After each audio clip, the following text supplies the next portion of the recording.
আমি ওনাকে অনেক ভালোবাসি, আমি আপনাদের বোন, জাস্ট আমি ওনাকে ফিরে পেতে চাই, আমি আপনাদের বোন, আপনারা সবাই আমাকে একটু হেল্প করবেন। আলোচিত ইসলামিক বক্তা আবু তহা মোহাম্মদ আদনানের বিরুদ্ধে পরকীয়ার অভিযোগ তুলে আলোচনায় এসেছিলেন তার স্ত্রী সাবিকুন নাহার সারা। এরপর থেকেই তাদের দাম্পত্য জীবনে অশান্তি যেন বাড়তেই থাকে। এক পর্যায়ে তিনি ভুল স্বীকার করে সামাজিক মাধ্যমে স্ট্যাটাসও দিয়েছিলেন। অনেকেই ভেবেছিলেন এই বুঝি তাদের দ্বন্দ্ব মিটে গেছে, কিন্তু পাল্টাপাল্টি অভিযোগের কাদা ছোড়াছুড়ির নাটকীয়তার পর অবশেষে দ্বিতীয় স্ত্রী সারাকে তালাক দিয়েছিলেন আবু তহা আদনান।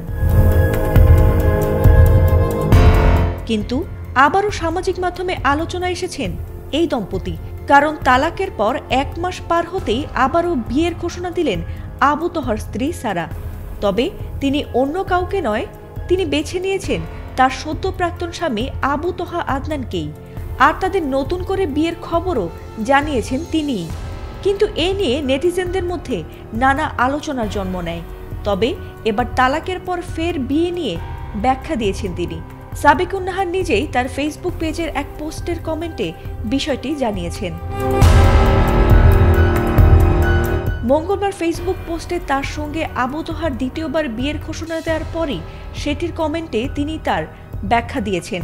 সেই কমেন্টে তিনি উল্লেখ করেন যে তাদের মাঝে কোনো চিরস্থায়ী বিচ্ছেদ বা তালাকে বায়ান হয়নি, বরং তার স্ত্রীর মাধ্যমে খোলা তালাক হয়েছিল, যেখানে দুজনের সম্মতিতেই যে কোনো সময় নতুন বিয়ের মাধ্যমে আবারও সংসার করার সুযোগ থাকে। আর সেই পথই বেছে নিয়েছেন তারা।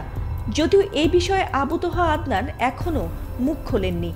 এছাড়া বিয়ের বিষয়টি নিয়ে এক ফেসবুক পোস্টে সাবিকুন নাহার উল্লেখ করে বলেন, আলহামদুলিল্লাহ।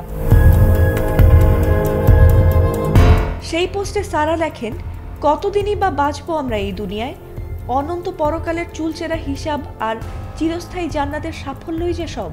সেই সাফল্যের ভিখারি হয়েই আজ কথাগুলো লিখছি। কে কি ভাববে, কে কি বলবে, আর কি বা হবে না হবে, এসবের বিন্দুমাত্র পরোয়া আর নেই, কারণ প্রতিনিয়ত আয়েশা তার বাবাকে খোঁজে আর উসমান খোঁজে তার মাকে।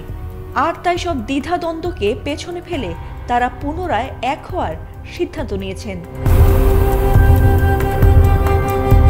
সবশেষে সাবিকুন নাহার মনে করেন, সম্ভবত তাদের ভাগ্যে এমনটাই লেখা ছিল।